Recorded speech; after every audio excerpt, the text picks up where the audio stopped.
बिस्मिल्लाहिर्रहमानिर्रहीम। अस्सलाम वालेकुम जी दोस्तों, क्या हाल है जी। उम्मीद करता हूँ कि आप सब लोग अल्लाह पाक की रहमत से बिल्कुल ठीक ठाक होंगे। आज एक और ज़बरदस्त वीडियो के साथ हाजिर हूँ।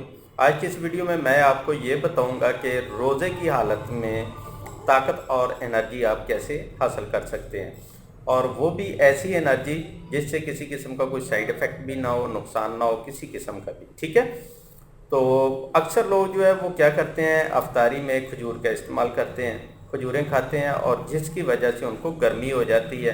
और वो कहते हैं कि अब हम खजूरें नहीं खाते हैं तो वीकनेस होती है, अगर खजूरें खाते हैं तो गर्मी हो जाती है। तो इसका हल बताएं।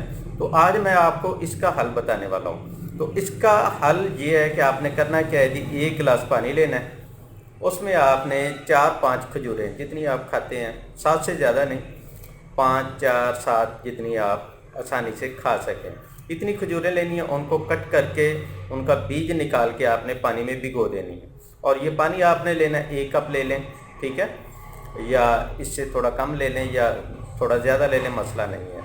तो उसमें आपने 1 घंटे के लिए इसको भिगो के रख देना है। 1 घंटे बाद आप पानी पी लें और साथ में वो खजूरें जो है अच्छी तरह चबा के खा लें।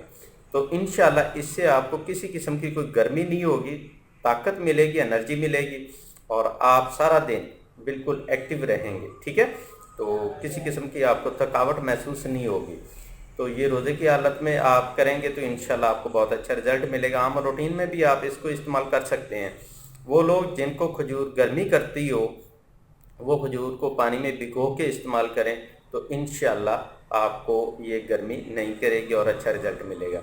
इसी तरह वो लोग जो ताकत के लिए इसको इस्तेमाल करना चाहें तो वो इसको दूध के अंदर भिगो के वो इस्तेमाल करें। ठीक है, तो उनको एनर्जी और ताकत उनको भी मिलेगी। ये ताकत मर्दों के हवाले से उसकी बात कर रहा हूँ मैं। तो उम्मीद करता हूँ कि आपको ये वीडियो अच्छी लगी होगी। वीडियो अच्छी लगी है तो लाइक करें, अपने दोस्तों के साथ शेयर करें। मिलते हैं नेक्स्ट वीडियो में, तब तक के लिए इजाज़त दें। अपनी दुआ में याद रखिएगा और अपना ढेर सारा ख्याल रखिएगा। अल्लाह हाफिज़।